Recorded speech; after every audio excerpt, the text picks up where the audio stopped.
अच्छा जी, नवाज शरीफ साहब आए हैं पाकिस्तान में स्पेशल।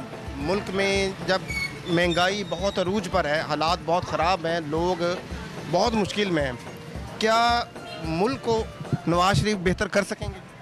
ਇਹ ਸਾਰੇ ਹੀ ਬਿਹਤਰ ਇਹਨਾਂ ਨੇ ਕੀ ਕਰਨਾ, ਇਹਨਾਂ ਨੇ ਆਪਣਾ ਹੀ ਕੰਮ ਬਿਹਤਰ ਕਰਨਾ ਜੀ। ਗਰੀਬਾਂ ਨੇ ਤਾਂ ਮਰ ਜਾਣਾ ਇਦਾਂ ਹੀ।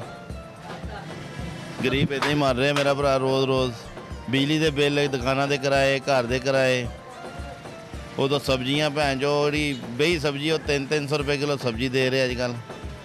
ਅਤੇ ਗਰੀਬ ਬੰਦਾ 700 ਰੁਪਏ ਦਿਹਾੜੀ ਉਹ ਕਿੱਥੋਂ ਕਮਾਏਗਾ? ਕਿਰਾਇਆ ਦੇਗਾ ਕਿ ਘਿਓ ਲਿਆਏਗਾ ਕਿ ਘਰ ਦੀ ਸਬਜ਼ੀ ਦੇਗਾ ਕਿ ਦੁਕਾਨ ਦਾ ਕਿਰਾਇਆ ਦੇਗਾ ਕਿ ਮਕਾਨ ਦਾ ਕਿਰਾਇਆ ਦੇਗਾ कि अपने बच्चे। अभी कारोबार की क्या सूरत है? कारोबार बिल्कुल ही ठप हुआ है भाई। अच्छा, कर्जई हो रहे हैं, लोगों से उधार ले खा रहे हैं। तो नवाज शरीफ साहब आ गए हैं तो अब हालात मेरा ख्याल अब बेहतर हो जाएंगे।